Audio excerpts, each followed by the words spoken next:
Bangladesh football লিগের derby ম্যাচে মোহামেডানকে হারালো আবাহনী। শুরুতে এগিয়ে যাওয়ার পরও চিরপ্রতিদ্বন্দ্বীর কাছে ২-১ গোলে হেরেছে সাদা কালোরা। আর এই জয়ে টেবিলের দ্বিতীয় স্থানে উঠে এসেছে ধানমন্ডির দলটি। তখন ম্যাচ শেষ, সাথে সাথেই মাঠে দর্শকদের প্রবেশ। প্রিয় খেলোয়াড়দের সাথে সেলফিবন্দি হতে মাঠে ঢুকে পড়েন তারা। আবাহনী ও মোহামেডান ম্যাচে অতীত ঐতিহ্য সেখানেই সীমাবদ্ধ। শেষ পর্যন্ত যদিও মতিঝিলের দলটির বিপক্ষে জয় পেয়েছে আকাশী নীলরা। কুমিল্লার ধীরেন্দ্রনাথ দত্ত স্টেডিয়ামে ম্যাচের শুরুতেই আবাহনী কিছু বুঝে ওঠার আগেই এগিয়ে যায় মোহামেডান। যুক্তরাষ্ট্রের ১ নম্বর জিম চেইন গোল্ড জিম এখন আবারও বাংলাদেশে।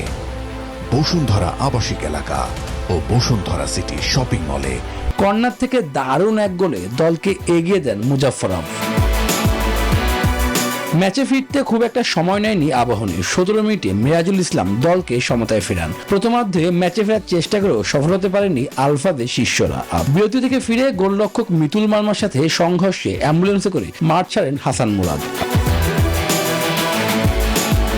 এরপর ৬৬ মিনিটে আবাহনীরা স্কোরলাইন ২-০ করেন সুলেমান দিয়াবাতে।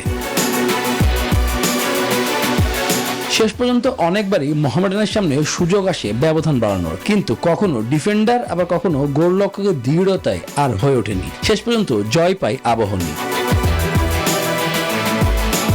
১২ ম্যাচে ৬ জয়ে ২২ পয়েন্ট নিয়ে টেবিলে দ্বিতীয় স্থানে উঠে আসে আবাহনী। সমান ম্যাচে ১১ পয়েন্ট নিয়ে টেবিলে সপ্তম স্থানে নেমে যায় সাদা কালোরা। শুভদেবনাথ, নিউজ 24।